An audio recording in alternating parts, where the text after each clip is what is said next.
Napipilitan na raw na magtigil pasada ang ilang tsuper ng jeep dahil malulugi lang sila sa mahal ng petrolyo. Ang ilang motorista naman mapili na sa gasolinahan at dumidiskarte ng mga discount. Narito ang Frontline Report.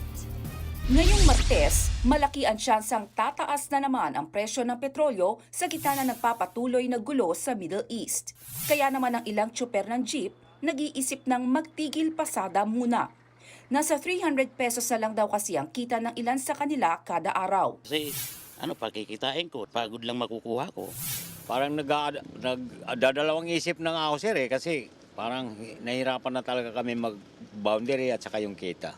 Sa ilang terminal sa Mandaluyong, halos iilan na lang ang pumapasadang jeep. Uwi na lang po ng probinsya daw po para habang mataas yung diesel, babalik na lang pag bumaba na ulit. Bukod sa mga tsuper ng jeep, umaaray din maging mga tricycle driver. Kanya-kanya na lang daw sila ng diskarte para makatipid. Hindi ko pinapatakbo ng mabilis, dahan-dahan lang. Pagka malalayo ang hatid, ayaw ko ng hatid kasi babayaran ka ng mura, tapos ang layo. May ilang TNVS driver na ring umaaray na. Before, ang gas ko lang, it's around 5 to 700 lang a day. But now, mapalo ko ng 1,000 to 1,200. Almost double. Ayon sa oil industry sources, posibleng tumaas ang 19 pesos hanggang 22 pesos ang kada litro ng diesel ngayong linggo. 14 pesos hanggang 17 pesos naman sa gasolina. Pati ang kerosene may dagdag din na 7 hanggang 9 pesos.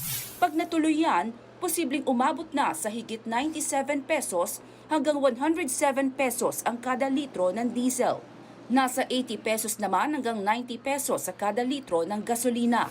Sa ngayon, naglalaro na sa higit 80 hanggang 90 pesos ang diesel sa ilang gasolinahan sa Metro Manila. Sa Batanes, higit 100 pesos na ang litro niyan sa ilang gasolinahan.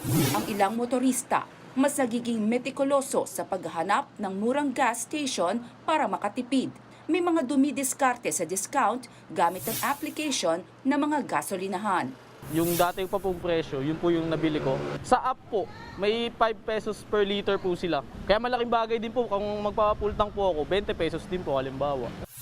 Samantala, aarangkada na ang pamamahagi ng ayuda para sa mga tricycle driver bukas. Makakatanggap sila ng 5,000 pesos.